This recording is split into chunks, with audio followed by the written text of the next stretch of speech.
Olá, seja muito bem-vindo ao podcast 7x7. Esse é o canal Brasília no Ar TV. Brasília no Ar TV, levando até você gente como a gente. Pessoas que faz Brasília, faz o mundo, faz o Brasil acontecer. Com seu trabalho, com sua experiência, com seu empreendedorismo. Pessoas que trabalham, que geram empregos, pessoas que faz o quadradinho ser conhecido. E hoje é com muita alegria, um orgulho receber aqui em nossos estúdios Eliana Pedrosa. Tudo bem, Eliana? Tudo bem, Aderbal. Boa tarde. Boa tarde, Marcelo. Boa tarde a todos que acompanham. Posso falar bom dia, boa noite, porque vai estar no YouTube. Internet, O pessoal vai ver a qualquer horário aí. Para vocês todos, um grande abraço, realmente. Agradeço de coração esse convite da Rádio Brasília no Ar. É o canal TV. Brasília no Ar TV no YouTube. Canal Isso. Brasília no Ar TV no Isso. YouTube. Ota. Coisa boa, né? Coisa boa. Agora, Eliana Pedrosa, para quem não sabe, ela é uma mineira carioca brasiliense. Isso. Nasceu em Minas. Nasci em Minas, em Bicas, uma terra cidade, boa. uma terra muito gostosa, né? Ali pertinho do Rio de Janeiro, né? Fica a 180 quilômetros do Rio de Janeiro.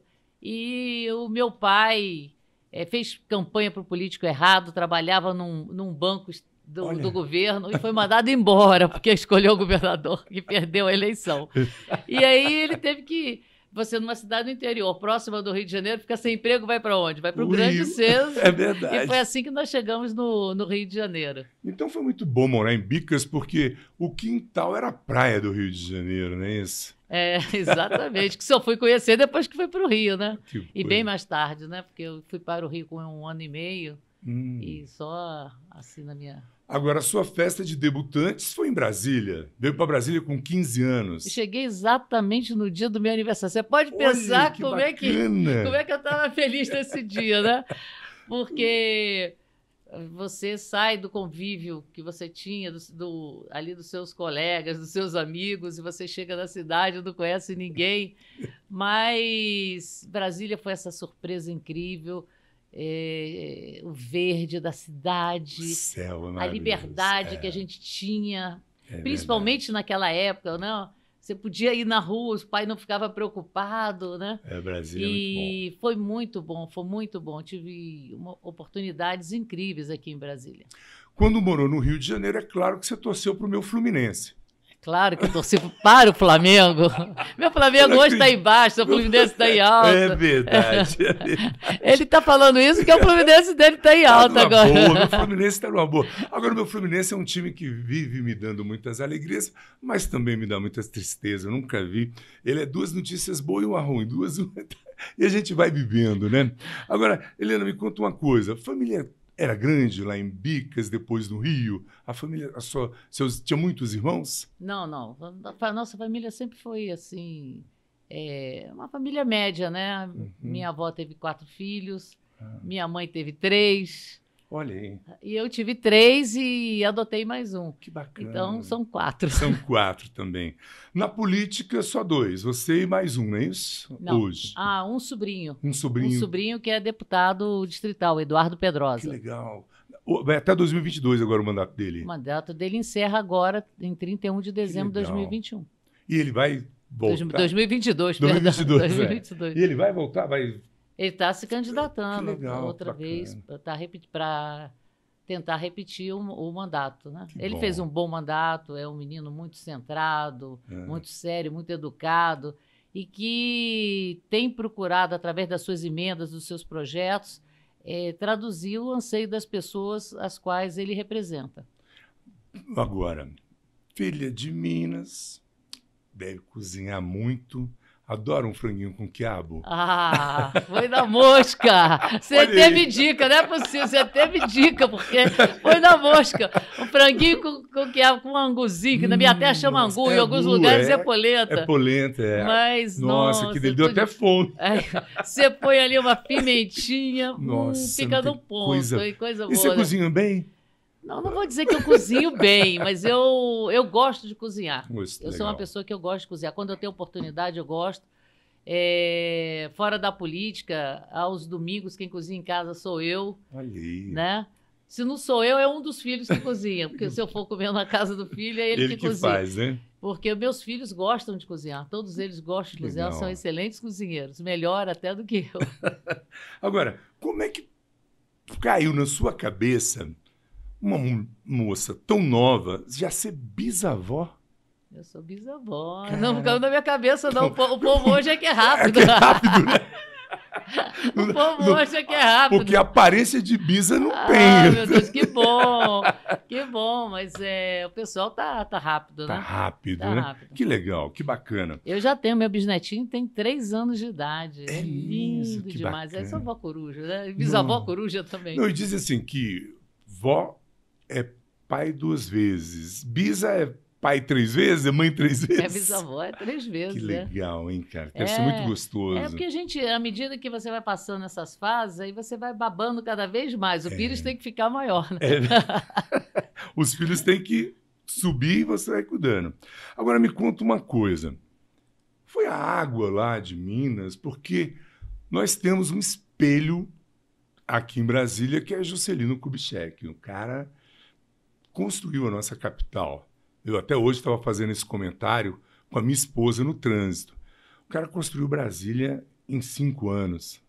Hoje tem viadutos que levam 2 anos para ficarem prontos. E tem uns que levam 2 governos. Teve um que caiu lá no plano, estava no governo Hollenberg. Aí o Hollenberg saiu porque o mandato dele estava acabando. Foi terminar no metade do outro governo. Quer dizer, se os caras hoje fossem construir Brasília, ia demorar uns 100 anos. É por aí, né? Então, acho que nós temos políticos no passado, principalmente aqui do passado de Brasília, que tem que servir de referência para todos nós. É verdade. Como você citou aí, Juscelino Kubitschek, essa capacidade de visão empreendedora, porque ele traz a capital para o centro do Brasil. Isso aqui era um deserto em termos populacional. O Cerrado não se acreditava que pudesse servir alguma coisa. Olha hoje o Cerrado para o agronegócio que virou, né? Então ele foi visionário e, como você disse, ele quis construir e construiu. É verdade. Ele não ficou no sonho, não ficou no sonho, não. Ele chegou para ver o sonho dele realizado. Nós tivemos um grande governador aqui, que se chama governador Roriz. É verdade. Tem que tirar o chapéu para esse governador, porque ele governava com o coração. Eu gosto de citar isso pelo seguinte: hoje nós temos um programa habitacional aí tocado pelo governo. Né? Como é que é esse programa habitacional? Você dá mais ou menos, né, 20 mil reais de entrada, aí você vai pagar as prestações, que no mínimo é quase um salário mínimo, ou perto de um salário mínimo, se não é um... Mensal, Ótimo, porque eu acho que a classe média precisa de um programa habitacional. Eu bato palmas. Mas quem é pobre mesmo hoje não tem mais um programa habitacional para assisti-lo. O Roriz dava o terreno, a pessoa comprava um tijolinho, 2 tijolinhos, 3 tijolinhos. Quando tinha 100 tijolinhos, construía a casa. Às vezes que era um cômodo só e depois ia aumentando quando podia. E você vê aí, ó, Samambaia, olha o tamanho de Samambaia, Ceilândia, Recanto das Emas, Santa Maria. Puxa vida, olha que pujança. Cuidava de gente. Cuidava de gente, cuidava para valer. Tivemos um outro grande governador aqui no Distrito Federal, que foi o governador Arruda. Com certeza. Certo? Teve obras em todas as cidades e não foi desconsiderado a área social que eu tive a oportunidade de tocar. Então, nós temos referências boas para a gente olhar para trás desse retrovisor, projetar novos planos e pensar um futuro maravilhoso para a nossa cidade. Você tocou em 2 nomes que é impressionante. Roriz, para quem não sabe, foi o único governador reeleito. E por 2 vezes, se não me engano. Né? Nenhum outro governador em Brasília ele foi reeleito. Foi. Arruda, hoje o nome dele ainda elege. Né? E está aí e elegendo pessoas boas. A Flávia Arruda fez um trabalho muito bom na Câmara Federal. Está aí, também deve vir candidata para o próximo pleito, né? Agora, você foi eleita o seu primeiro mandato, em 2002, foi no governo Roriz. Foi no governo Roriz. Eu peguei o governador Roriz, peguei o governador Arruda. Conta para nós um pouquinho dessa história, como é que foi trabalhar com ele? Você que viveu ali o dia a dia, foi secretária também, né? Eu fui secretária do governador Arruda. Certo. Eu fui secretária e cheguei a ser líder do governo Roriz. No finalzinho do governo, eu fui líder do governo Roriz e depois peguei a governadora Maria de Lourdes Abadia, que fez o finalzinho, porque o Roriz tinha que sair, né? Saiu antecipadamente. E eu confesso que eu torci e fiquei com raiva do seu partido, viu? Porque eu queria ver você vice do Arruda e teve um problema com o partido, não foi isso? Teve o... é o PPS, hoje, isso. Cidadania, comunicou à meia-noite que eu não seria vice. E à meia-noite eu tive que fazer uma opção. Eles colocaram lá para deputada federal e não tinha nem nominato o partido, enfim. Mas são coisas da política. A política tem isso, tem hora que ela dá surpresas boas, tem hora que dá surpresas negativas, mas eu agradeço muito, porque através da política eu cresci muito como pessoa. Porque eu tive a oportunidade de conhecer várias situações que, se não fora o exercício político, eu jamais conheceria e não teria me feito crescer tanto como pessoa. Conhecer os problemas das pessoas ali, vivenciá-los junto com elas. Isso me tornou uma pessoa melhor e eu sou muito grata à política por conta disso. E falo, gente, não perca a oportunidade. Naquilo que você puder, eu acho que a gente pode ajudar de todas as formas. Fazer política também não é só se candidatando, sabe? É verdade. Não é só se candidatando, é você sendo ativamente presente, dando lutando, ideias, você já está dando ideias, participando, chamando atenção, puxando a orelha do parlamentar que fez uma promessa e não cumpriu. Tem várias maneiras de participar. O que nós não podemos ficar é de braços cruzados, porque a hora que você cruza os braços, nem direito de reclamar você tem. E está sempre precisando de alguma coisa. Precisa de mais uma escola, precisa de mais médicos, precisa de uma iluminação para ter mais segurança. Então, sempre precisa. E se as pessoas não estiverem dispostas a esse ativismo político, as coisas andam muito mais lentamente. É verdade. Falou uma grande verdade. Eu fico sempre repetindo aqui para você, minha audiência querida, falar nisso, papo tão bom, pessoa... Você já foi radialista? Você fala muito bem. Você tem uma voz boa. Você... boa, eu estou aqui, olha só. Rapaz, que voz é essa? Muito obrigado. Mas olha, eu costumo falar muito aqui para a nossa audiência, sabe? Você reclamar sentado de trás de um computador, de trás do smartphone e reclamar do político sem o conhecer, é a pior coisa. Então, por isso... E hoje tem umas ferramentas maravilhosas. Tem um tal de tio Google aí que você faz uma pesquisa, você descobre tudo o que a pessoa fez. A Eliana Pedrosa falou assim, você viu minha vida porque eu dei um Google, cara. Eu fui atrás de saber o que ela gostava, qual o time que ela torcia. Pergunta simples. E o Google responde. Então, você, meu internauta, meu amigo... Marcelo já me corrigiu que internauta é feio, é coisa de velho. Eu sou velho mesmo, mas tudo bem. Minha audiência querida, dê um Google. Mais uma pessoa que sai candidato como pré-candidato a deputado federal em Brasília, que já fez muito. Nós vamos conversar muito sobre isso aqui. Eu, se eu fosse você, ficaria ligadinho. Não se esqueça, se inscreva no nosso canal, dá um clique lá no sininho para você receber o conteúdo sempre em primeira mão. E eu esqueci de falar para vocês que quem cuida de tudo isso, quem administra o nosso canal, do nosso diretor-geral, é o Marcelo Medeiros. Desculpa, Helena, que isso era no começo, mas eu fiquei tão empolgado com a sua presença que eu acabei... Agora, você gosta de mato, gosta de bicho e gosta até de gente. Uma prova disso... É verdade. Uma prova disso é que os seus projetos visavam cuidar de gente. Tinha um da mãezinha. Como é que era? Você dava... para as mães, o enxoval, uma contribuição mensal? Não. Como é que era? O projeto Mãezinha Brasiliense, ele se consistia num kit enxoval para todas as mamães que tivessem filhos em hospitais públicos. Públicos. Não tinha que pedir político, não tinha que fazer cadastro. Ela ganhava o neném, então... Já tinha lá no hospital uma pessoa da Secretaria de Desenvolvimento Social que pegava esse kit e levava lá no quarto dela. Era uma bolsa bonita, os artigos todos da melhor qualidade, porque eu nunca aceitei que a pessoa, às vezes, porque não tinha uma condição boa, recebesse aquele mais ou menos. Mais ou menos. Tanto é que as minhas amigas invejavam aquele kit lá. Eu não posso ganhar não pode, não vai dar ter neném no hospital público, né? É verdade. Tinha que ter neném lá no hospital público. Mas era muito bom porque se tinha algumas mulheres que tinham alguma condição de ter um enxoval, tinha outras que não tinham absolutamente nada. E não tinha que pedir nada a ninguém. Já saía do hospital público com seu kitzinho.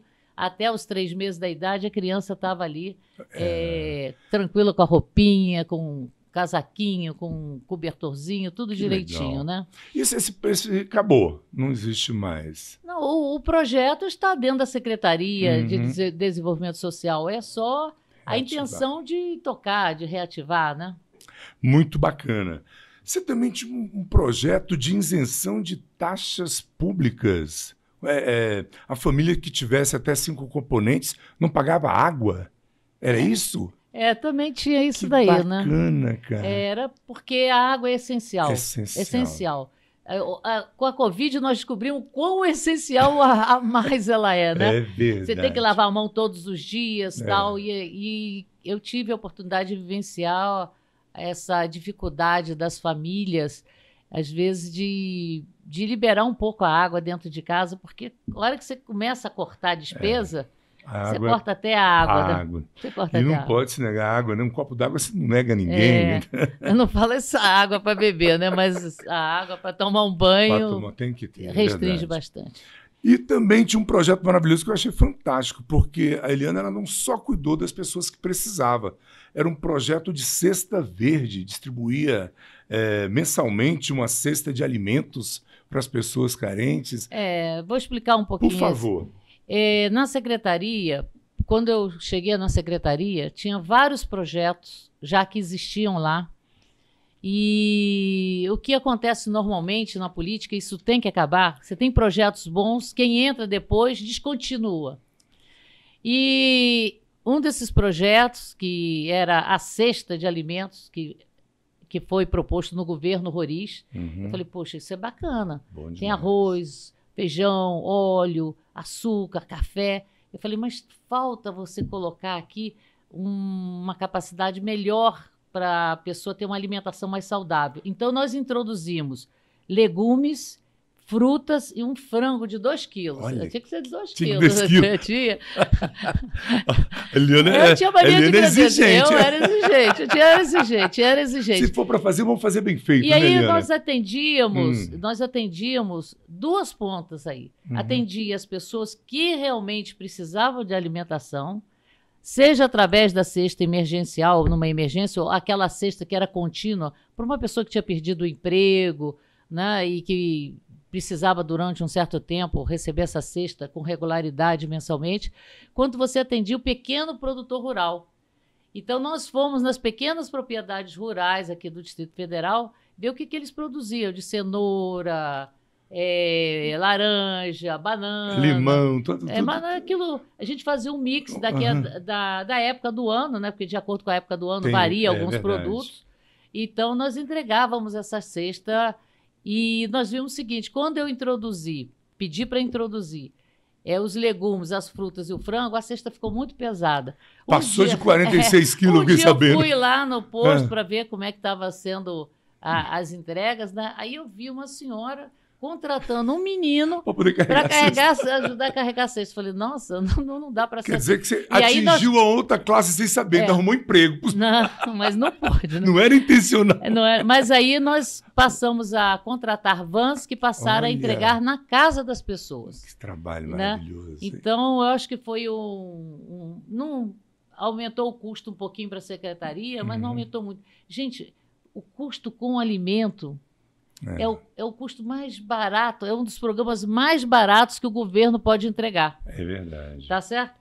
Igual, por exemplo, a secretaria tem o restaurante comunitário, que também foi uma coisa que nós herdamos do governo Roriz, mas tinha só em algumas cidades. Então, nós ampliamos para mais cidades e nós passamos a admitir que as pessoas levassem quentinhas para as casas. Não apenas quem fizesse comida no local, mas também que ela pudesse levar para casa, porque às vezes tinha uma pessoa idosa em casa, uma pessoa com dificuldade de locomoção, uma pessoa doente. Até crianças que não podiam. E vinha para lá, isso daí eu passei, pedi o pessoal adotar, quando eu vi uma pessoa, eu gostava muito de andar nas unidades, ficar ali parada, observando.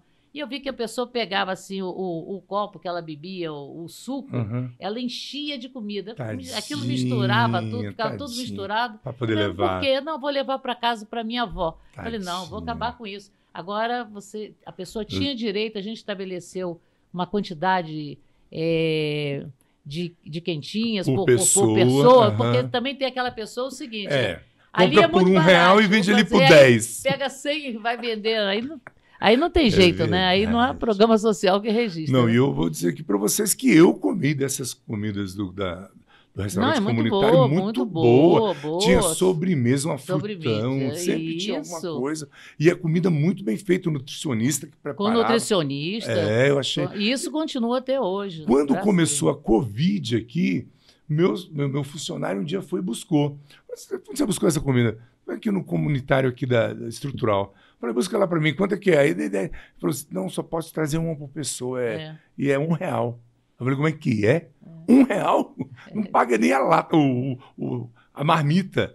R$1. Muito bom. Mas a gente paga assim, a gente compra macarrão, feijão, paga passagem de ônibus, e compra bens de consumo, né? Em tudo isso está embutido imposto. Então não tem nada de graça. Eu gosto de chamar a atenção nisso, porque às vezes a pessoa muito humilde fala, mas eu não pago nada de imposto. Não, às vezes você não precisa pagar imposto de renda, não, mas você paga imposto toda vez que você compra algum produto. Você não precisa emitir o DAF lá e pagar, mas tudo que você compra tem um imposto embutido, pode ficar tranquilo.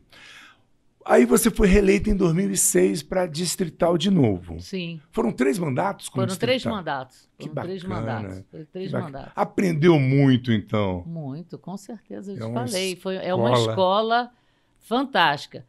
E eu quero aproveitar e chamar a atenção das pessoas que antes de eu entrar para a política, eu falava muito mal dos políticos. Mordia a língua. Hoje, quando eu saio para pedir voto, aí eu tenho algumas pessoas que falam assim, mas você não... Se a pessoa chegar lá e a pessoa te distratar, falando, não tem problema nenhum, só vou receber de volta aquilo que eu fiz no tempo. Entendeu? Mas o trabalho é muito difícil. Porque, veja bem, por mais que você faça, você não consegue, como um deputado distrital, atingir toda a população do Distrito Federal. São mais de 3 milhões de pessoas. Muita gente. Aí a pessoa fala assim, eu nunca te vi aqui na minha cidade. Você foi na cidade lá umas 20 vezes naquele mês. Mas vá numa cidade como Samambaia, que é uma cidade espalhada. Gigante, grande. Você pode ir lá 1000 vezes que vai ter gente que não vai te ver e vai dizer que você não esteve lá. Você não foi. Que você não foi lá. Então tem esses desafios, tem o desafio de que a gente ainda vive no Brasil, um país que ainda você tem um grande contingente de pessoas que precisam muito do apoio do governo e às vezes a gente não consegue atender todas as pessoas. Você veja hoje a situação que está passando os CRAS, os CRES da Secretaria de Desenvolvimento Social, e isso foi um dos motivos que me fez agora colocar o meu nome novamente, porque a gente entende o momento que o Brasil está passando, não é só o Brasil, o mundo todo está com inflação alta, o nível de desemprego é alto, e agora nós temos uma inflação que está voltando. Voltando não, pandemia, voltou. Com guerra, é o planeta, não é só o Brasil. É o planeta, né? Então, o que nós temos aí? Nós temos um contingente de pessoas que estão abaixo da linha da pobreza, ou seja, que está sem comer mesmo. É verdade. E isso daí tem que ser visto com urgência. O governo tem que tratar isso com urgente. Eu nunca passei por isto, mas eu já tive a oportunidade de chegar em situações que eu vi que não tinha nada em casa para a mãe dar para o filho para ir comer, e o filho chorando que queria comer. Isso é muito triste. Tem que ter essa sensibilidade para pôr a mão na massa e falar, nós vamos resolver. Eu vejo aquelas filas enormes lá no CRAS, eu tive a oportunidade de anteontem ir na Ceilândia Norte, em Taguatinga Norte, e ver as pessoas desde as 5 horas da manhã de domingo, eu fui no domingo, desde 5 horas de domingo da manhã, eles estavam na fila e ia ficar o dia inteiro, passar a noite toda, para no dia seguinte pegar uma senha para ser atendido na terça-feira. Nossa, Gente, muito trabalhoso. Vamos supor que não tenha ninguém para atender. Você tem pelo menos o vigilante, um técnico lá. Gente, quantas pessoas tem aqui nessa fila? Tem 100? E eu tenho 10 senhas, vamos supor que seja isso. Eu dou 10 senhas para hoje, dou 10 senhas para depois, já dou as 100 senhas. Não, a pessoa fica dias e dias voltando à fila, ficando na fila. Isso é inadmissível. Ah, não tem gente? Tem 700 pessoas que fizeram concurso público para a Secretaria de Desenvolvimento, aprovados, aguardando uma canetada para serem chamados. E as pessoas estão sem atendimento. É verdade. Então... solução há, né? Solução há. Você não vai resolver todos os problemas do mundo, ninguém é perfeito, mas que tem coisas simples que possam ser feitas e que possam melhorar a vida das pessoas, tem. E aqui em Brasília a coisa ainda é mais chocante. Ter pessoas abaixo da linha da pobreza em Brasília choca muito mais. Por quê? Nós temos a maior renda per capita do Brasil, maior que São Paulo. É verdade. Maior que São Paulo. Então você tem quem ganha mais e você tem as pessoas que estão lá embaixo. E aumentou esse número agora. As geladeiras estão vazias.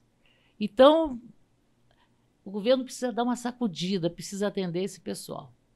E olha, muito bacana isso, porque, como você falou bem, dá para fazer. Não é uma coisa de outro mundo. Já foi feito uma vez. Claro que são momentos diferentes. Mas você acha que é responsabilidade do governo atual esses problemas, pelo menos de atendimento ao cidadão no CRAS? É de responsabilidade do governo. Foi no passado, é agora e será no futuro. É uma responsabilidade do governo resolver esses problemas. Esse é um problema que é de responsabilidade de governo. É só certeza. O governo que tem que resolver mesmo. Não, existem várias iniciativas e que se não fosse isso, eu não sei onde nós estaríamos. As igrejas têm um papel preponderante, né? Todas as igrejas fazem um trabalho fantástico nesse sentido de levar a cesta básica, de ver o que a pessoa está precisando. Às vezes não leva nada, mas leva uma palavra amiga. Só ouve, né? Ouve aquela dor e há um alívio naquele momento. Você tem várias ONGs, você tem várias pessoas que individualmente fazem as suas doações. Então, mas eu falo, como o volume é muito grande, o Estado tem que entrar em ação também. Tem que cuidar, né? Tem que cuidar. Você falou igreja, Eliane. Você é católica, Eliane? Católica. Que legal. Eu estou vendo a medalhinha. É Nossa Senhora Aparecida. Linda, linda, linda. Nós também somos católicos. E você tocou num ponto muito interessante. A gente presenciou aí esse momento de pandemia. Várias paróquias. A Sagrado Mercês do Frei Rogério, por mês doava, se eu não me engano, 7.000 marmitas, não sei quantas mil cestas básicas. E agora ele está com um projeto também muito interessante lá, da Peta do Frei. Ele fabrica a peta. Ah, já comprei. Você já comprou? Já comprei, porque ele distribui em vários pontos. Tem vários pontos de distribuição, não é só mercado, não. Você tem ali nos cartórios. No cartório está lá. Ele tem um sangue empreendedor, ele faz um trabalho muito bonito. Muito bacana. E é justamente, vai até encontro disso que você falou. O governo tem que fazer a parte dele e a iniciativa privada, as igrejas, as ONGs têm que também fazer a sua parte. Agora, a gente está falando aqui, você hoje é pré-candidata por qual partido? Eu sou pré-candidata federal pelo partido União Brasil. União Brasil. União Brasil hoje é o segundo maior partido do Brasil, uma diferença muito pouca, acho que de 2 deputados para o PL. Né?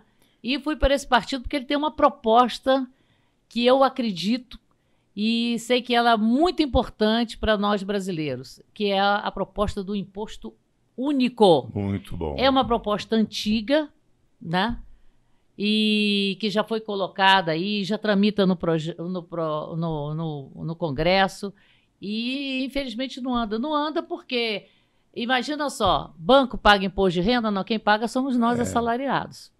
Então, as grandes bancadas terminam sendo conduzidas por esse interesse econômico de não evoluir a questão do imposto único. E é muito importante, porque se nós tivéssemos o imposto único da maneira que ele foi concebido, hoje e que está proposto já num projeto lá no Congresso, você teria, no mínimo, uma redução de 30% do preço das mercadorias. Olha só. Né? Não, a nossa carga tributária é muito grande. Aí você fala assim, Eliana, mas me diz o seguinte, como é que abaixa imposto e você tira os impostos? É óbvio que o preço vai cair, mas como é que o governo sobrevive? Né? É porque o imposto único faz você aumentar a base de contribuição. Todo mundo paga. O traficante paga. Né? O banco uma balinha na esquina, tá lá o imposto. Todo mundo paga. Todo mundo pagando, dá para cada um pagar um pouquinho menos, né? Com certeza. E tem que diminuir essa carga tributária. É muito alta do Brasil. Isso engessa a nossa economia. E veja bem, se também o efeito da aprovação do imposto único não é só diminuir o preço das mercadorias. As empresas iam contratar mais. Com fatalmente certeza. Iam contratar mais. Porque hoje a carga tributária assusta as empresas. Né? Como é que eu vou pagar meu funcionário no final do mês? E às vezes até termina ajudando para o subemprego. Então seria muito importante nesse quesito também, não apenas abaixar o preço das mercadorias, mas dar mais oportunidades às pessoas de ter acesso ao mercado de trabalho. É verdade. Porque dessa época de pandemia mesmo, as empresas realmente demitiram muita gente. E o governo, não sei quem foi que criou lá os MEIs, se foi para ajudar, eu não sei, mas levou muita gente para a formalidade mesmo. As pessoas acabam sendo MEI para não perder o emprego, né? E aí tira um peso do empresário, o empresário não contrata, basta o MEI assinar um recibo e ele paga, mas o país não anda, porque o imposto acabou de diminuir, porque eu pagava X de imposto, o MEI paga bem pouquinho. Bem pouquinho. Não vai resolver. Eu falo, o imposto único é uma boa alternativa para a economia brasileira e é uma boa alternativa para o nosso bolso. Brasileiros, atenção, vamos apoiar. União Brasil fechado nessa questão do imposto único. Não, isso é muito bom. Eu tive num país, nos Estados Unidos, que é assim, levei até um susto. A primeira compra que eu fiz foi uma palmilha ortopédica, lá que eu tenho um pé de pato, e o médico mandou fazer aqui no Brasília, estava muito caro, eu fiz lá. E aí, quando eu paguei a palmilha, quanto que é? $100. Eu paguei a palmilha toda. Então tá, tchau. Não. Tem a taxa, meu amigo, 6%. Se você não pagar a taxa separado, você não leva o produto. E eu falei, cara, e tudo lá é assim. E funciona. Você vê as ruas, iluminação, asfalto, tudo maravilhoso. 6% nós aqui tem atividades, tem 38% de aumento. Que loucura. De aumento, não, 38% de imposto. É verdade. De taxa sobre taxa. Nossa. E a União vai lançar candidato a presidente da República? Já lançou, com um pré-candidato, né? Pré-candidato mesmo, desculpa, nós não temos jeito. Ainda não pode. Que é o Bivar. O o nosso presidente do partido, é candidato à presidência da República. Que bacana. Aqui para o governo do Distrito Federal. Nós vamos de Regufe. O Regufe. Nosso pré-candidato ao governo é Regufe. Eu acho que é uma boa proposta. É um parlamentar que até hoje prestou conta anualmente do seu mandato. Um parlamentar que economizou dinheiro mostrando que não gastava dinheiro à toa e colocou as suas emendas parlamentares em questões que era realmente de interesse público, como na área de saúde, e nós temos que bater palma para ele, né? É um exemplo a ser seguido, Um exemplo a ser seguido, e muitos falam assim, olha, será que o Regufe tem capacidade de gerenciar? Podem acreditar que tem. A pessoa, para ser um gestor, ele não precisa saber tudo. Agora, ele tem que saber montar uma equipe que seja experiente e que tenha aquele tino da gestão dentro da sua pasta. E aí eles fazem a coordenação do seu secretariado. Foi assim que o Rori tocava, foi assim que o governador Arruda tocou, e assim como os demais governadores tocaram, né? É verdade. Na sua primeira gestão como distrital, a nossa saúde ela era elogiada. Nós tínhamos um secretário, Geofran Frejá, que era bem visto em tudo que era Olha, lindo. Era... todos nós temos saudade do João Frovegal, é? Todos temos, porque tinha alguma deficiência? Tinha, Claro. Mas a saúde... O hospital de base era uma referência. É verdade. O hospital de base, quem quer que tivesse um acidente, rico ou pobre, queria ir para o hospital de base. Era uma referência. Hoje, infelizmente, as pessoas não sabem, não conseguem nem, às vezes, ter o atendimento no hospital de base. E, veja bem, quero aproveitar para tocar num ponto assim, bastante doloroso. As pessoas que estão com câncer hoje, está faltando contraste para fazer os exames. Sem contraste para fazer os exames, eles não recebem a medicação. Sem a medicação, o câncer evolui muito mais rapidamente. É dramático. Não tem agulha para fazer as punções. E um grupo de amigos, nós queríamos fazer a doação dessas agulhas para essas mulheres. O hospital não aceita. Quer dizer, a pessoa não tem saída. Ela não tem dinheiro para comprar. ONGs e pessoas amigas querem comprar, querem ajudar e não querem podem.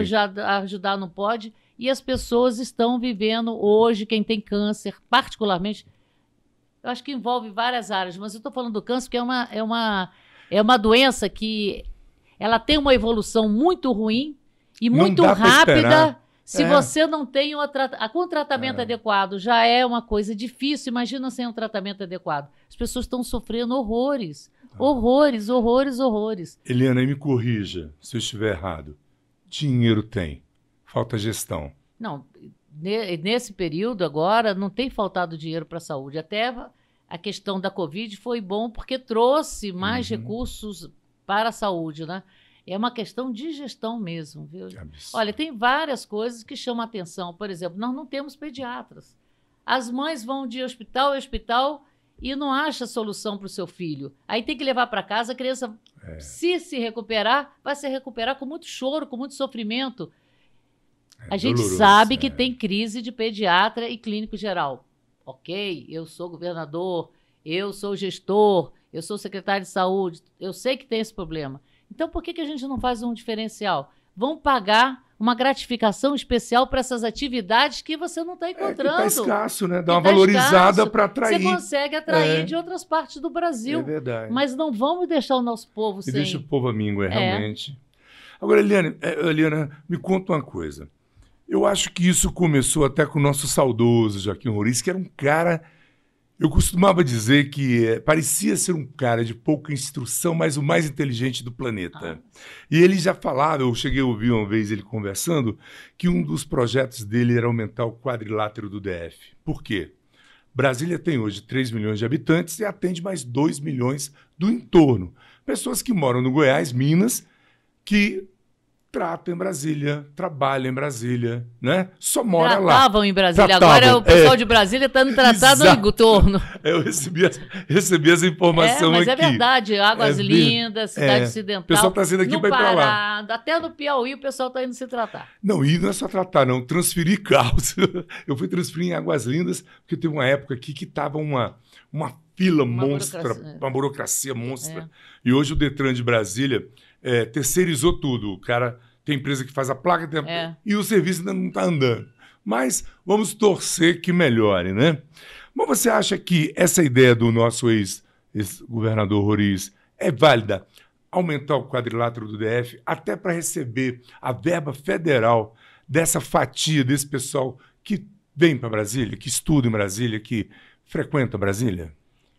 É uma proposta muito interessante, mas que tem que ser estudada e conversada com o nosso vizinho, né? É verdade. Tem que ter diálogo, né? Tem que ter diálogo mesmo, porque, veja, isso vai ser decidido mesmo que tem que vir um projeto a nível de presidência da República e vai ser decidido no Congresso. O Congresso Goiás tem mais deputados que o Distrito Federal. Nós temos que procurar ali um consenso, uma boa costura, e lembrando que aqui a gente tem um dinheiro extra. Né? A Brasília recebe um dinheiro extra por ser capital. A gente ficar cutucando muito os vizinhos... Vai perder. Mas, vai perder o que tem. Toda ideia é válida e requer um estudo com mais aprofundamento para ver quais são as consequências. As diretas a gente sabe, mas tem as indiretas que têm que ser muito bem estudadas. Depois que a política ficou mais clara, eu costumo dizer que nós tínhamos 220 milhões de técnicos de futebol no Brasil. E hoje nós temos 220 milhões de assessores políticos. Isso. Todo mundo discute política. Em boteco, já vem gente presa porque estava discutindo um ministro. Foi preso no Rio de Janeiro. E aí, hoje em dia, tem muita gente que acha que é só falar, vamos mudar. E não é bem assim, né? Tem que estudar direitinho. E é papel da Câmara dos Deputados. É por lá que começa 90% das mudanças. Você, se eleita for, tem algum projeto já em mente? Eu tenho vários projetos em mente, então, mas, gente... Não pode falar porque vai ser copiado. Não é que é copiado, não. É que a lei não nos permite falar os projetos até que chegue dia 16 de agosto. Desculpa, é verdade. A gente coça a língua coça. A língua coça. A gente quer falar, mas não pode. Deixa aqui para você me convidar novamente no programa. Com certeza. Esse nosso primeiro papo, quando eu entrei aqui nos bastidores, o Marcelo Medeiros, que é o meu sócio, estava explicando para Eliana Pedrosa o motivo do nome 7x7, que é tirado de uma passagem bíblica. Quantas vezes eu devo perdoar? 7 vezes? Não te digo 7 vezes, eu te digo 70 vezes 7. Qual é o motivo disso? Infinito. Você deve perdoar sempre. E o motivo do 7x7? A conversa vai ser infinita. Então, essa Eliana Pedrosa 1 vai ter 2, 3, 4. E se eleita, vai vir aqui contar pra gente também toda essa história de como é ser eleita, como é que é trabalhar, apesar que ela já esteve lá. Você já foi federal? Não fui federal. Você não foi federal? Eu achei que você tinha sido federal. Você foi distrital 3 vezes e saiu a governo. Só. Maravilha, maravilha. Eliana, então me conta uma coisa. Você hoje está praticamente aposentada. 8 anos sem fazer nada. Não, eu trabalhei, eu trabalho. Gente, eu provoco ela, eu quero tirar ela do sério. Ela não perde a linha. É sempre na classe. Eu trabalho. Quando saí da política, eu voltei a trabalhar nas empresas. Eu gosto de trabalhar. Não dá para parar, né? Eu aprendi isso com meu pai e com a minha mãe. Meu pai tinha prazer de trabalhar. Enquanto eu tiver um suspiro na minha vida, eu quero estar apta a trabalhar. É muito bom, é porque você se sente viva. A pessoa que para de trabalhar, ela aos pouquinhos eu sinto que ela vai minguando. É verdade. Você vai diminuindo os seus relacionamentos, as conversas, os causos. É verdade. Tudo vai diminuindo. É verdade. Então eu trabalho. Vou trabalhar, seja na política, se não for da política, eu vou trabalhar na empresa, se não for na empresa, vou trabalhar numa ONG, mas eu vou trabalhar. Enquanto eu tiver essa perna que sai do lugar, eu vou trabalhar. Vai trabalhar, é isso aí, não pode trabalhar. Agora me conta uma coisa, acho que foi no seu primeiro mandato que você presidiu uma CPI da saúde em Brasília. Como é que foi brigar com os outros deputados? Porque é uma guerra, né? Quando fala em CPI, não é um negócio muito tranquilo. Eu fico muito feliz que a CPI que nós tocamos com muita seriedade, uma CPI que deu resultado. Não terminou em pizza. Graças a Deus. Eu era presidente, a deputada Arlete Sampaio, relatora, ela médica, e nós apuramos aquelas denúncias que chegaram à CPI, nós conseguimos apurar e desmontar alguns esquemas que eram preocupantes, de desvio de medicamentos e equipamentos da Secretaria de Saúde para a montagem de clínicas e hospitais particulares. Olha, né? Eu lembro. Nós tivemos o caso das próteses depois, não teve? Ou foi depois? Não, a prótese foi depois. Foi depois que não teve CPI. Que não dessa deu pizza. Essa, não sei. Nem chegou a dar pizza. Que não teve CPI. Não teve nem farinha para fazer a pizza, né? É verdade. E que era um caso muito sério. Eu cheguei a apontar isso, mas eu já estava fora do mandato e não deu em nada. Mas nós apuramos também um desvio com medicação de alto custo para câncer, que tinha um acordo entre alguns advogados com alguns oncologistas, e que pegava os pacientes de câncer que já estavam terminais e fazia pedido na justiça desses medicamentos de alto custo em quantidades assim enormes, que saberia que... E jogava para ser recebido pela clínica. Uhum. Então, a clínica recebia remédios de altíssimo custo, porque eram remédios que ainda não tinham sido homologados pela Anvisa, porque eram novos, então chegava a preços exorbitantes. E essas clínicas, elas tinham esses medicamentos para ela, não era para aquele paciente, que aquele paciente talvez tivesse mais 1 semana, 2 semanas de vida, e ele pegava aquelas quantidades ali e ia vender a peso de ouro para... Iniciativa privada?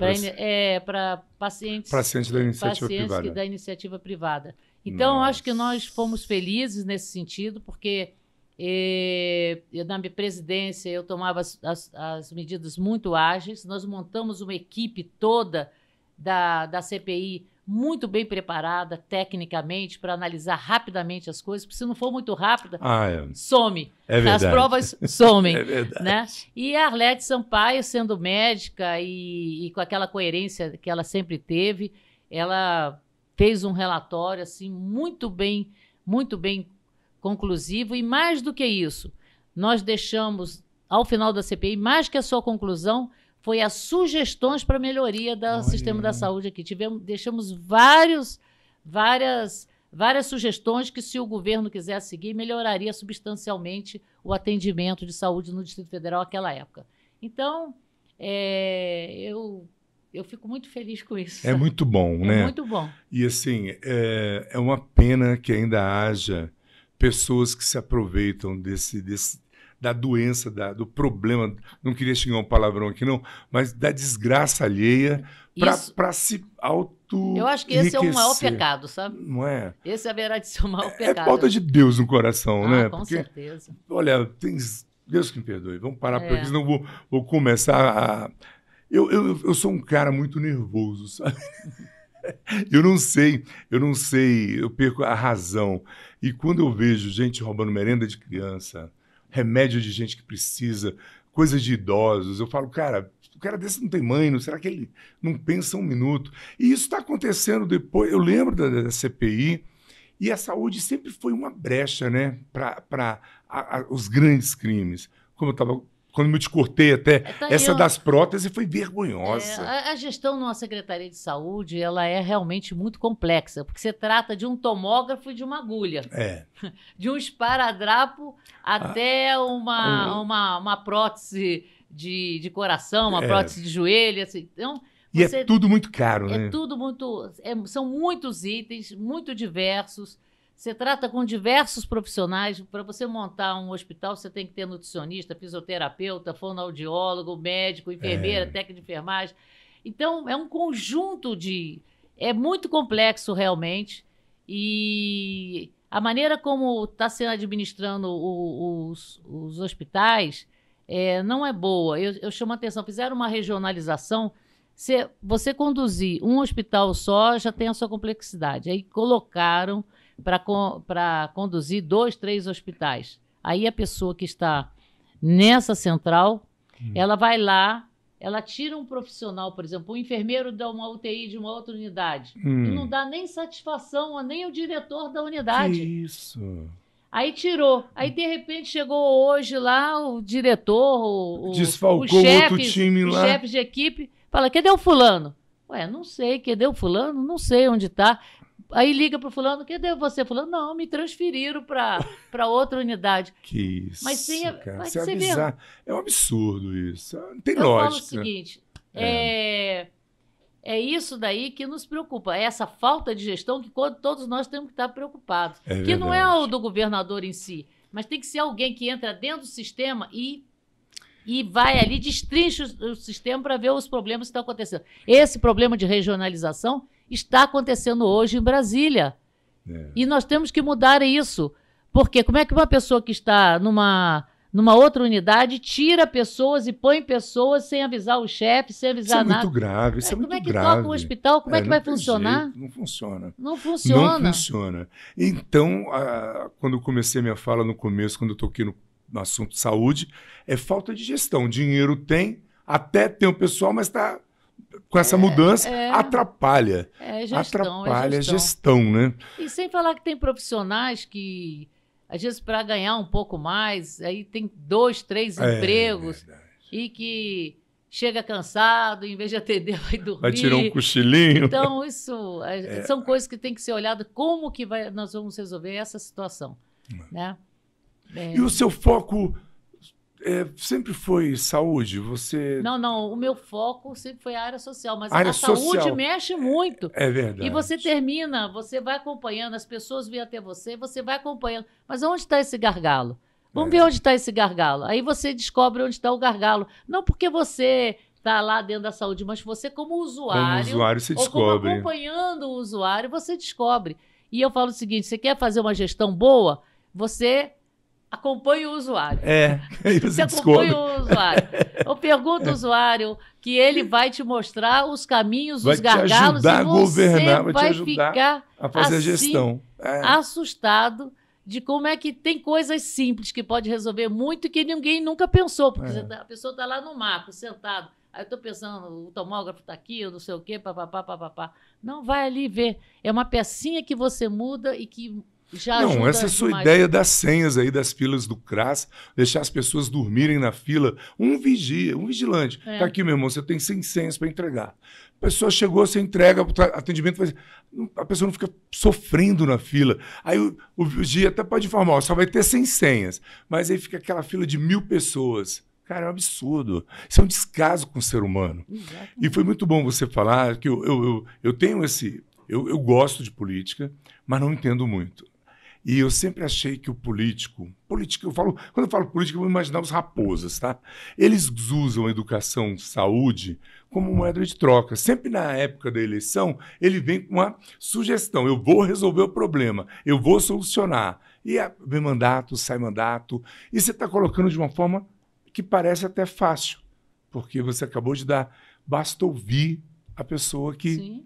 Sim. Você quer começar a resolver os problemas?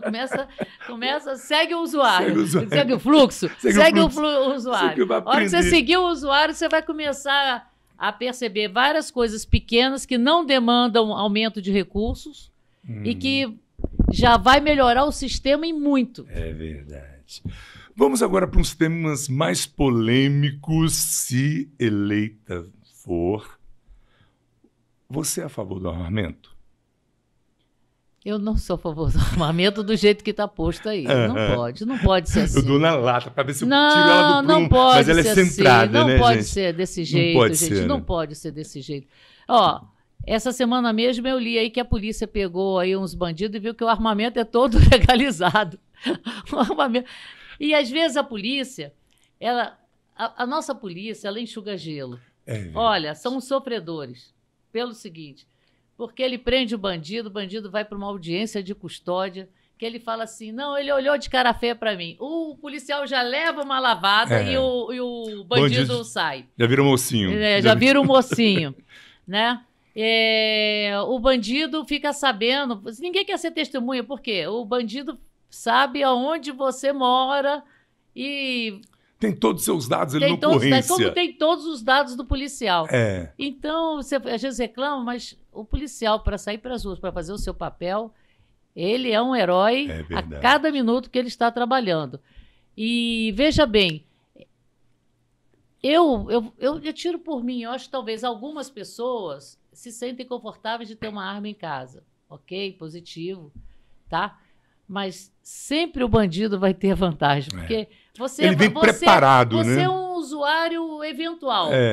Você é um usuário eventual. O bandido, quando vai chegar na sua casa, o fator surpresa é dele para com você, e não de você para com ele. É verdade. Entendeu? A sua arma, geralmente, você tem filhos em casa, netos, não sei o quê. Vai estar guardado. Até você achar essa arma. Agora, é diferente, por exemplo, por isso que eu falei, eu sou contra o armamento, mas tem situações que a gente...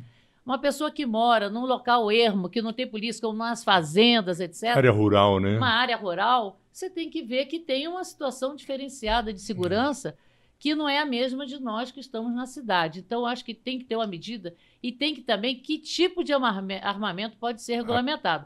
Porque eu não sei se a notícia tinha um pouco de fake ou não, mas ali tinha armas assim extremamente sofisticadas e disse que estava regularizada.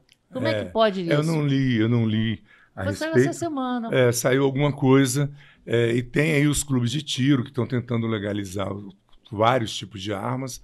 Eu penso assim, a questão do armamento, eu nunca pensei em ter uma arma, mas eu quero que o bandido tenha a dúvida se eu estou armado. Armado ou não. Não é? Não, tem essas vantagens. Eu Não falo é? agora, tudo tem que ter uma cautela, um estudo para ver como é que está sendo controlado, se não está sendo controlado. Acho que perdeu um pouco. Você tinha um controle grande do Exército e da própria Polícia Federal. Tinha na Polícia Federal, tinha no Exército. E eu não sei, eu realmente não posso dar um testemunho agora como é que esse controle... mas tanta arma que está sendo vendida que eu não sei se está fácil controlar, Tem que ser melhor negociado, não sei. Né? Tem que ser melhor negociado. Eu sou um pouco temerosa com relação a isso. Tá. E nós já estamos conversando aqui também no bastidor que você também você é contra o aborto. Sou contra o aborto. Muito bom. Eu diria até de uma maneira diferente, não sou contra nada, eu sou em defesa da vida. Lindo, muito lindo. E sou em defesa da vida. Eu sou mulher, sou mãe, e aí fala assim, a mulher tem direito do seu próprio corpo. Concordo, a mulher tem direito do seu próprio corpo, mas a hora que eu gero um filho, esse filho tem o seu corpo, e que tem que ser respeitado o seu corpo. Aí eu não quero esse filho, aí, não quer esse filho? Depois você tem solução, você pode levar ele para adoção. Aí eu vou falar que tem várias entidades aqui no Distrito Federal e em todo o Brasil que dão todo o suporte à mulher para que ela possa levar a gravidez a termo. Ou seja, com o local de moradia, com auxílio financeiro, com enxovalzinho, com cuidados médicos, né? Então, tem esse suporte. Procure na sua cidade, procure na internet que você vai achar, tem lá os endereçozinhos. Hoje com a internet é fácil, né? É fácil, com dá um Google, né? Dá tudo fácil. E aí você vai achar esse localzinho, se é o seu caso, você vai ser apoiada. Aqui em Brasília, já vou dar uma dica, não perca o raciocínio para você continuar, por favor. Aqui em Brasília tem o Santos Inocentes, uma entidade que cuida da mãe e do bebê, apoio psicológico, financeiro e material. Deu à luz. Não quero. Eles têm como indicar para doação e tem uma fila monstruosa de gente querendo, que não teve condição de ter um filho e quer ter um filho. Então, você que está nos assistindo, está passando, Santos Inocentes. Linda sua frase, gostei muito. Pois é, e só complementando, Claro. E depois que nasce, não quer, não pode cuidar do bebê, que a gente sabe que às vezes não tem essa condição. Leva o bebê à doação, mas leva o bebê à doação num canal que é o correto, que é através da vara da infância e adolescência. Porque se você faz uma doação na rua, você não sabe realmente o destino daquela criança, né? E dizer que, enquanto estive na Secretaria de Desenvolvimento Social, nós desenvolvemos também, dentro da Secretaria de Desenvolvimento Social, esse acolhimento para gestantes.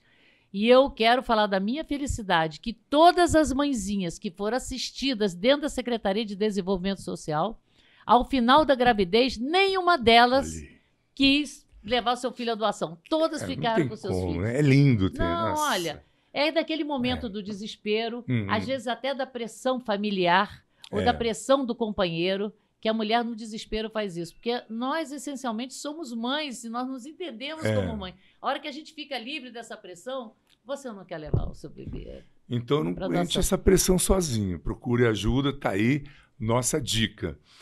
Bem, um outro ponto muito interessante. Hoje em dia se fala muito disso, ideologia de gênero. Nós temos visto aí alguns professores tentando botar isso dentro das escolas. Alguns grupos, eu acho que todo mundo tem o seu direito. Eu concordo eu acho que o mundo tem que ser para todos, mas não me venha empurrar a goela abaixo, que é bonito e que eu e que o meu filho...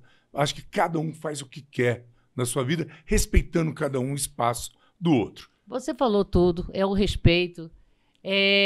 Nós vivemos num mundo plural. Isso acontece no nosso mundozinho humano, No reino animal, a mesma coisa.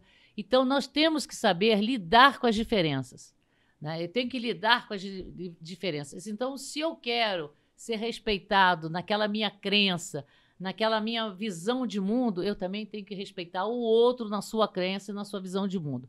E eu acho que a escola, com esse programa de ideologia do gênero, ele termina levando a visão daquelas pessoas para um grupo de crianças que ainda estão em formação do seu caráter e que eles precisam de um outro tipo de atendimento nessa fase, que é o atendimento das suas famílias, que esse convívio familiar, o convívio social da escola, é isso que é necessário. A escola, eu acho que ela tem que evoluir nesses conteúdos programáticos, e eu vejo que é muito mais importante nessa hora você ensinar uma boa alimentação, que às vezes isso você não traz. Nós temos uma cultura ainda de uma alimentação muito calcada nos açúcares, né? É verdade. E está crescendo aí o número de pessoas diabéticas, o número de pessoas com uma série de comorbidades que poderia ser evitada com noções de educação. Eu falo isso porque de educação alimentar. Uhum. Eu falo isso porque eu mesmo tinha uma vida assim, com uma alimentação muito ruim mesmo. Era pizza e macarrão. Era pizza e macarrão. E eu fui estragando minha vida. Pizza e miojo. É prático e rápido. É prático e rápido, Deus. A vida moderna, sanduíche, né? Sanduíche, nossa. Então, eu fui estragando a minha saúde. Eu precisei ter um problema grave de saúde para falar, não, Eliana, o que é isso? Não. E o que você aprendeu? E com o que eu aprendi, eu emagreci 22 quilos sem fazer regime, sem fazer cirurgia. Só na alimentação. Sem passar fome. Olha aí. Não teve fome. Não teve dietas loucas. Hoje mesmo eu já comi bastante e saí tomando um sorvete. Olha aí. Agora, não tomo sorvete todo dia. Claro. Né? Então, eu falo, você tem uma educação alimentar, até porque a criança, ela aprende e ela educa muito mais o adulto do que o adulto educa a criança. Verdade. Eu me lembro que quando começou essa questão do cinto de segurança, a minha neta era pequenininha, eu ia levar minha neta para a escola, e um dia ela falou, eu não vou mais com você não, vovó. Eu falei, não vai comigo não? Mas o que foi, meu amor? Ela falou, a senhora não está usando cinto de segurança. Puxou sua orelha. Com tanta vergonha, mas com tanta vergonha. Eu falei, meu Deus do céu. E olha aí, porque ela aprendeu naquela semana, lá no jardinzinho que ela frequentava, tiveram lá uma educação do trânsito. Olha que maravilha. Então, a criança, ela vai educar, ela aprendendo na escola, ela vai educar o adulto, e é muito mais fácil ela ter uma alimentação saudável em casa do que o adulto passar para ela. É verdade. Né? Então, isso eu acho que é muito importante para você levar para a escola isso. Levar a educação física, porque todos nós sabemos que o exercício físico ajuda na saúde como todo. Então tem muitas desenvolve coisas. O ser humano. Tem espaço para ensinar muita coisa e deixa a criança crescer e ela tomar suas decisões quando for adulta. É verdade. Nós entrevistamos um professor aqui que falou de música e ele falou de uma propriedade que eu fui músico, eu fui roqueiro e eu não sabia. Desenvolve 5 sensores no corpo e na mente da pessoa, viver em comunidade. Tal. Ele deu uma aula, foi fantástico. Então tem que levar isso para as escolas. E tem estudos hoje, tem centros avançados em algumas cidades dos Estados Unidos e na Europa que estão fazendo tratamento, inclusive, de câncer só com música. Só com música. E eu quero falar aqui uma experiência que eu tive na minha vida que foi transformadora, que foi com música. Olha aí que você bacana. Você pensa numa pessoa que não sabe tocar nada. Mas você canta, a voz é boa. Eu era do coral da igreja, saí porque eu desafinava tanto que eu fiquei com vergonha. Mas eu estudava num colégio público no Rio de Janeiro, Visconde Cairu, lá no Meia. E no meu ensino era ginasial, agora não tem mais esse negócio de ginásio, eu nem sei o que eles chamam direito. Mas eu estava no ginásio e o diretor da escola, acho que ele conhecia o grande maestro Isaac Karabichevski, e ele levou o maestro na escola. E aí o maestro levou os músicos todos na escola, lá numa escola de subúrbio do Rio de Janeiro. E aí começou a tocar, e o maestro parava e falava, você está vendo isso aqui? esse instrumento agora era o... Não sei, eu não me sei o que, e o lobo, o nome da peça lá, não me lembro mais. Aí falava, isso aqui é o lobo, isso aqui é o que? Isso aqui é um oboé, olha só como é que ele remete a isso na natureza e tal. E foi falando. Foi dando uma aula com a orquestra. Eu era de uma família humilde do subúrbio do Rio de Janeiro, e naquele momento, depois que eu saí dessa apresentação, eu quis estudar mais. Olha aí. Eu quis aprender mais. Eu quis conhecer o mundo mais. A música te tocou. Porque a música que eu conhecia dentro de casa era aquela música popular, assim, bem popular mesmo, que tocava no rádio. Eu nunca tinha visto aquilo, aquela grandiosidade, aquele som que encheu o auditório. Eu falei o seguinte, eu quero estudar, eu quero conhecer o mundo, eu quero conhecer mais. Então, você vê que uma pequena oportunidade que a pessoa tem, como é que isso pode ser transformador? É verdade. Eu passei a estudar mais. Olha aí, com mais afinco, né? E essa experiência também eu tive como secretária de Desenvolvimento Social, que nós levamos vários projetos para as crianças, tanto do lado da arte, como através do teatro, curso de DJ, curso de dança, e também através dos esportes. Aí tinha capoeira, tinha jiu-jitsu. Então, quantos meninos largaram as ruas, largaram as drogas, largaram o crime, e hoje até muitos deles sustentam suas famílias com aquilo que aprenderam. Com a arte, né? Que aprenderam. Aí eu gosto, tem uma coisa que eu estou gostando de falar muito, é o seguinte, porque nós, nesse momento, tinha uma coisa que estava começando aqui no Distrito Federal, que era o break dance. Eu lembro, o break dance. Dançava meio... aquele negócio que vai com a perna para cima. Quebrava os braços. Eu não sei nem como é que eles conseguem aquilo. Então, nós falando, se é isso que eles gostam, é isso que nós vamos ensinar aqui na escola. Pela primeira vez agora, esse ano, as Olimpíadas têm o break como modalidade olímpica. Eu não sabia. E 2 dos representantes da seleção brasileira saíram desse projeto nosso, que foi feito lá naquelas áreas mais carentes aqui do Distrito Federal. Que bacana. Olha, fico assim... Nossa, é gratificante. É transformador, né? É transformador. Não, tá vendo como é importante trazer Eliana Pedrosa aqui?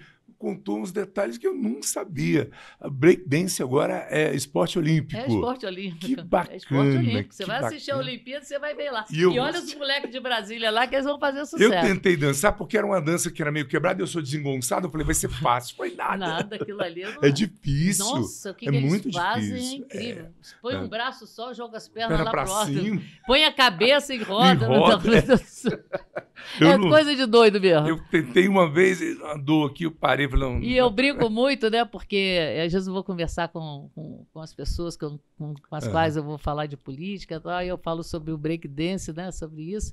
E eu falo assim, eu devia ter aprendido breakdance, porque tem alguns desses rapazes hoje que estão na Europa, nos Estados Unidos, ganhando $50 mil por mês. Eu falei, eu devia ter aproveitado e aprendido breakdance também. Eu, numa dessas viagens, eu cheguei nos metrôs de Nova York, nos Estados Unidos. É fantástico. Tem shows embaixo dali. E tinha 2 rapazes dançando lá com um boné cheio de dinheiro, rapaz. A gente falando de música e esse depoimento que você deu, me lembrou um fato que aconteceu ontem. Eu acho que foi até em Nova York mesmo. Um violinista, um dos melhores do mundo, foi para o metrô.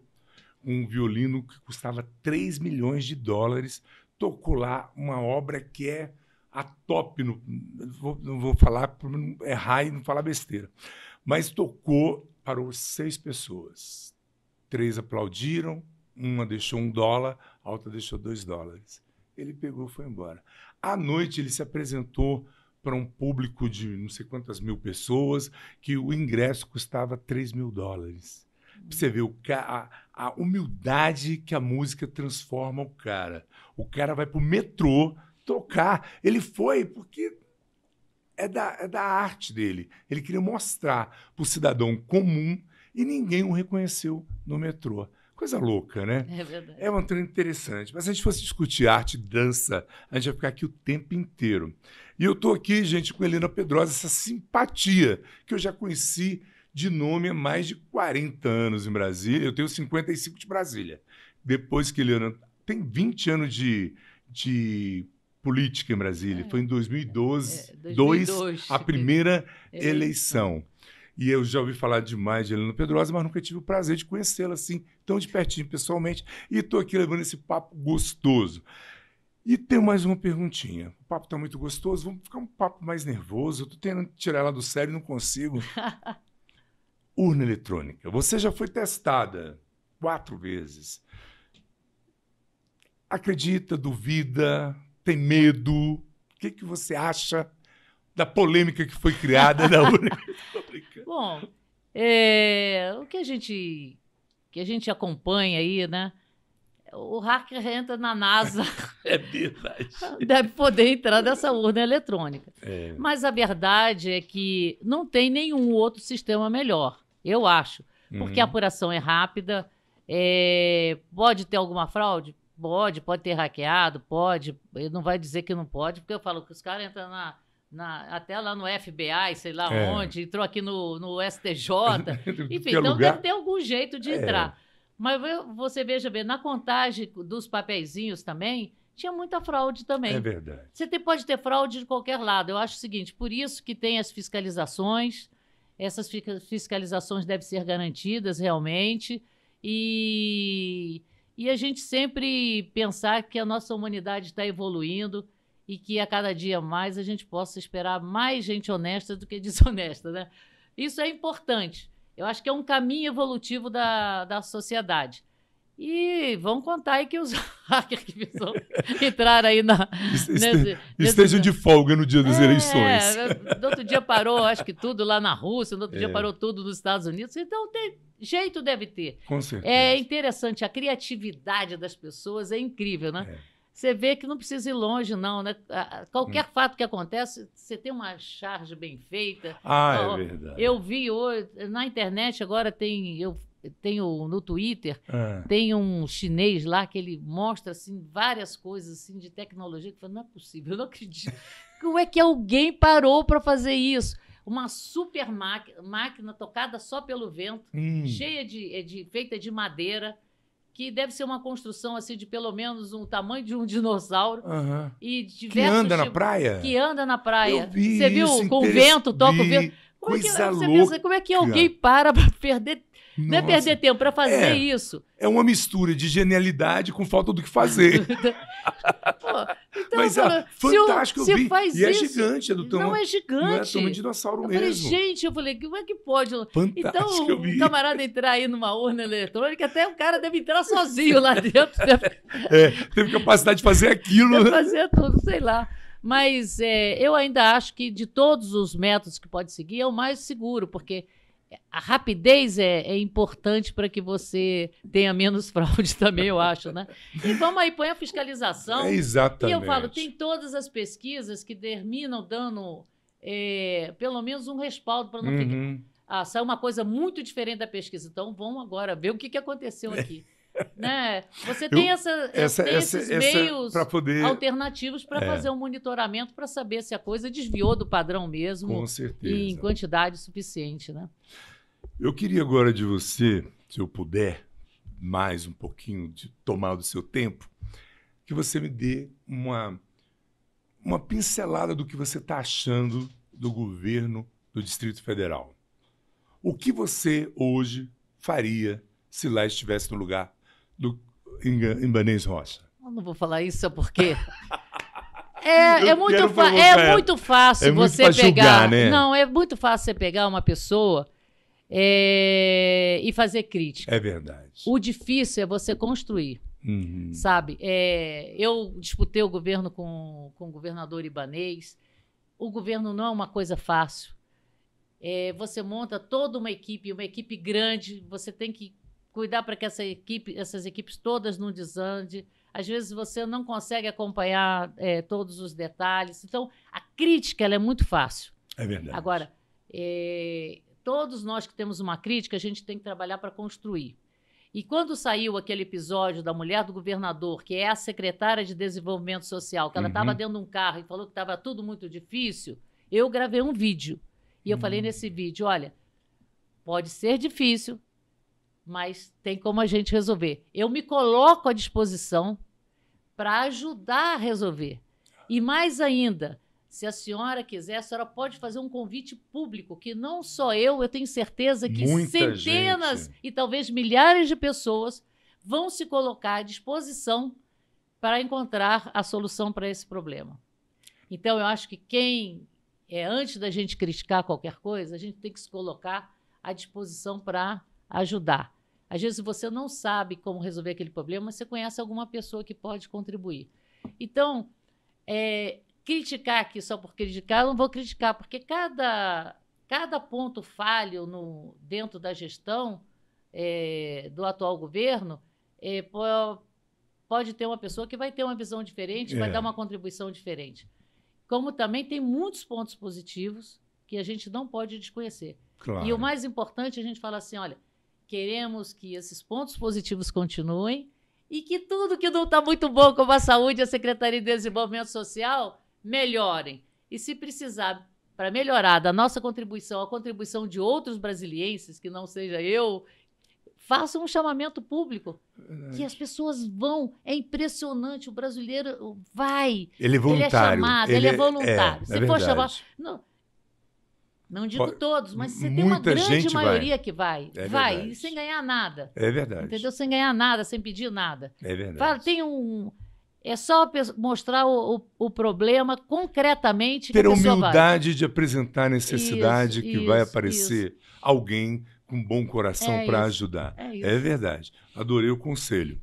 Agora, eu queria que você, olhando para essa câmera da verdade, com esses olhos bonitos, tem uns olhos verdes, castanhos. Castanhos claros. Queria que você falasse com essa garotada nova que tirou o título pela primeira vez, que vai enfrentar a urna, que é um dever cívico e eu acho que deveria ser o mais obrigatório, na minha opinião. Porque a gente tem que pensar que nós vamos votar não para eu ser beneficiado, mas para um país melhor. Mas eu quero que você diga o que você... Se você estivesse na frente de um garoto novo com título, acabou de tirar o título fresquinho, o que você falaria para ele? Eu vou falar para esse garoto para ele ter assim, uma responsabilidade muito grande diante da urna. E vou falar por quê, contando uma experiência minha. Na minha segunda campanha para deputada distrital, eu estava panfletando em Planaltina no final da tarde. Aí a noite caiu, e a hora que a noite caiu, eu fui pega pelo braço e jogada dentro de um barraco. E um rapaz colocou uma arma na minha cabeça. Nossa. E falou para mim o seguinte: o que vocês políticos estão fazendo por nós, jovens de Planaltina? E ele repetiu a pergunta: o que vocês políticos estão fazendo por nós, jovens de Planaltina? Você acha que eu gostaria de estar na rua assaltando e matando? Você acha que eu não gostaria de ser o orgulho da minha mãe? E ele repetiu isso mais umas 2 vezes e depois falou assim para mim. E eu não conseguia falar nada. Eu estava muito nervosa. Eu falei, eu vou morrer mesmo. E aí ele falou para mim, agora você sai da minha frente, senão eu vou te encher de bala. Eu saí de lá, não sei como te dizer até hoje. Não sei te dizer exatamente o local. Agora, isso, como eu disse, a política permite a gente conhecer muitas realidades. Normalmente a gente olha uma pessoa que está praticando um crime e fala, é um bandido, merece. Merece. Mas atrás desse bandido tem uma história de vida. Você pensa bem, esse jovem, ele me aborda, eu acho que ele achou que era... Ele quis dar uma chance para toda a juventude, que ele falou Planaltina porque ele era de Planaltina. Ele quis dar uma chance para toda a juventude poder ter uma outra alternativa. E ele teve a grande sacada que era através da política.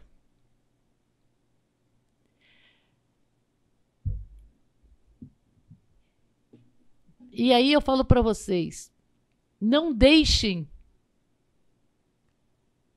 de votar com responsabilidade para que você, jovem, e todos os outros jovens de nossa Brasília, de todo o Brasil, possam ter uma chance de um futuro melhor e de ser o orgulho dos seus pais. Não deixe. Fantástico, gente. Me emocionei porque são palavras que foram faladas pelo coração, não foram palavras faladas, jogadas ao vento. E para você jovem que está nessa situação que a Eliana agora lembrou muito bem, que está na dúvida, está no crime, está no mundo, use a política. O título que você tem é uma arma. Use. E use bem. Escolha bem. Como nós falamos aqui, né, Eliana, no começo do programa, use o Google, dê lá, Eliana Pedrosa. Veja o que fez, quem é, o que faz. E pense antes de votar. Eliana, um assunto também que me deixou muito preocupado nas eleições passadas foi a quantidade de votos brancos, nulos, as abstenções. Foi um número considerável aqui no Brasil. Eu acho que chegou a quase 30 e poucos %, se eu não me engano. E para esse povo que diz que não vai votar, ou que vai lá votar branco e nulo, tem algum conselho para eles? Eu acho que é um protesto legítimo. A política, de alguma forma, e os políticos, nós políticos, não estamos conseguindo levar para a população a importância desse trabalho e daquilo que está sendo feito. Então, esse é um voto de protesto e que, às vezes, ele tem que existir realmente para dar uma sacudida em quem está tentando representá-la, o povo, né? Representar o povo. Tem que ser, é uma confluência que eu digo o seguinte, às vezes tem que ter o protesto para que aqui possa falar, olha, a coisa está ficando feia, eu tenho que melhorar, né? E depois nós vivemos um momento também, vale a pena fazer isso, em que se procura muito o erro, o negativo. É uma tendência humana, né? Se tem um atropelamento, todo mundo quer ver. Se alguma coisa boa, todo mundo passa, igual você falou aí do músico, todo mundo passou direto. Então, eu acho que isso também é importante as pessoas fazerem uma reflexão. Vamos ver se tudo que está acontecendo na política tem esse carimbo de negativo realmente. Tem muita coisa positiva, mas muita coisa. Olha onde que nós estávamos e olha onde que nós chegamos. Não foi fácil chegar até aqui. E como não vai ser fácil chegar nesse futuro que a gente quer muito mais. Porque o ser humano, graças a Deus, foi feito com essa natureza. A gente nunca se satisfaz. Você está num patamar, você quer um patamar maior. Agora, essa qualificação dos nossos políticos melhores só vai se dar através da educação. A educação universal, a educação do povo, porque o político ele é extraído da sociedade. Né? Então, ele representa a média da ética brasileira. Essa que é a verdade. Você não pode esperar tirar aqui uma coisa que não existe dentro da nossa sociedade ainda na sua predominância. Então, nós temos... Não dá para tirar do meio dos brasileiros um ET, vai tirar um brasileiro. Vai tirar um brasileiro. Então, nós temos que trazer mais educação. Com mais educação, o povo vai ser mais exigente e mais exigente também vai ser a sua forma de acompanhar o seu parlamentar, o seu governador, o seu presidente da República. E até de expor as suas Porque ideias, hoje né? a pessoa vota e vota da seguinte maneira, principalmente para federal, você vai lá, pega um papelzinho no chão e vota, tá? Você vota num candidato, mas depois você nem lembra quem é ele. Se você não lembra quem é ele, eu posso perguntar quem que você votou para candidato federal e pelo menos 80% da população brasileira não vai lembrar. É verdade. O distrital, talvez, o governador... o distrital, porque você vota com um amigo mais próximo, né? Não conhece mais próximo. Mas não vai lembrar. Aí, enfim... Mas muitos não lembram nem de senador. Se você não lembra, como é que você acompanhou o mandato? O que ele te falou que ia fazer? E fez? E aí eu vou dar uma dica. Amor, se ele... Eu vou te sugerir aqui um pré-candidato a governador que é o candidato do União Brasil, pré-candidato do União Brasil, o Regufe, que pelo menos o que ele disse que ia fazer, ele fez. Então, tem aí pelo menos uma boa dica para o governador aí, aproveitando o programa. Para poder fazer a pesquisa, né? Agora, você já falou bem claro aqui que não culpa ninguém, procura não procurar os culpados. Mas você concorda comigo que uma boa parte da nossa imprensa também não divulga o que vocês, políticos, fazem de melhor? Eu vejo, eu parei até de assistir televisão, te confesso, 99% quando você está assistindo televisão no noticiário é para falar do que está faltando, do que não presta, do que foi feito errado, do crime, não sei o quê. Mas ninguém fala, ó, o deputado tal doou, fez tanto por isso, fez tanto aquilo, fez emenda tal, foi para tal. Eles não divulgam. Mas essa ainda é cultura nossa. E isso é aberto, mas não é tem um portal da transparência. E isso não acontece apenas com a imprensa, não. É o nosso dia a dia mesmo. O que leva a imprensa a fazer isso? Ela quer vender. Ela dá aquilo que o povo quer comprar, né? Quer ouvir. Então, verdade. É uma evolução, tem que ser uma evolução nossa, como sociedade, né? Não adianta isso. A imprensa, o papel dela é vender notícia. Então, o que você quer comprar? Quero comprar tragédia. Então, é tragédia que vai dar. E você vê no que deu. A Covid era uma coisa grave, gravíssima. Mas foi feita uma campanha de tal sorte que muitas pessoas entraram num parafuso dentro de casa. Muitas. Ainda estão. E estão. Muitas pessoas hoje estão no psicólogo, no psiquiatra. E muitos não saíram de dentro de casa ainda. Exatamente. Ainda estão com medo. É verdade. E tinha que ter respeito à doença, tinha que ter cuidados, claro. Tinha que ficar isolado, mas aquilo da maneira que chegou... Politizaram a doença. Politizaram, foi um negócio muito difícil mesmo. É verdade. Liana, posso fazer mais um? Estou abusando de você. Pode. Liana, eu queria agora que você falasse para todo o público de Brasília. 8 anos, 2 eleições fora das urnas, né? Quer dizer, como deputada. Sim. E agora você vai encarar de novo as urnas. Dê o seu recado para todo o público de Brasília. Fique à vontade. Tem alguém te devendo? Pode cobrar também. Se quiser cobrar, fique à vontade. Mas aí o povo de Brasília... O que eu quero é que todos tenham uma grande esperança no coração. Essa é uma dádiva que Deus nos deu, que é talvez um grande presente, que é o presente da esperança, da gente acreditar nesse mundo melhor. E o mundo melhor começa com cada um de nós sendo melhores, fazendo a nossa parte. E o que eu posso dizer é que, mais uma vez, colocando meu nome na política, eu vou procurar dar o melhor de mim. Eu sou uma pessoa que trabalho, que eu gosto de trabalhar. E eu faço isso com muito amor, com muita dedicação. Cada passo que eu dou na política, eu dou olhando a minha família e enxergando na minha família todas as famílias aqui do Distrito Federal. Faço isso com muito carinho, com muita vontade. E se vocês quiserem acompanhar, olhe um pouquinho o meu passado, olhe um pouquinho a minha história e pode começar a gostar. Que vale a pena. Quando eu falo para você dar um Google, você pesquisar, é para você tirar suas próprias conclusões. Não acredite nem no que ela está falando, nem o que o vizinho, o João Pedro, falou ou continua falando. Tire as suas conclusões, estude. Está aqui, está pondo à disposição a pessoa realizada. Profissionalmente, família criada, podia estar hoje na praia e está aqui lutando por você. Então, preste atenção nesse nome, Eliana Pedrosa. Dê um Google, beleza?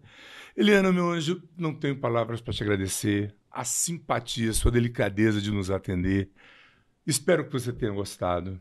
Muito, Derval. Eu que agradeço a você, ao Marcelo, a Vanessa. Legal. Muito obrigada a todos por esse carinho, por essa chance, porque quem está fora do mandato, você não tem mídia para se apresentar se não for os canais alternativos. E hoje essa questão dos podcasts aí no YouTube tá bombando mesmo. É verdade. Tá bombando mesmo. E espero que o 7x7 podcast vá às alturas aí de audiência. Obrigado. Eu agora já vou começar a ficar ligada lá e acompanhar. Acompanhe, se inscreva lá no canal. Vamos me inscrever. Vou tocar o sininho. Toca no sininho, Eliana, para receber os conteúdos. Vou tocar. Pois é, gente, olha só aí, como a Eliana já falou, E eu tenho certeza que vai chover gente comentando.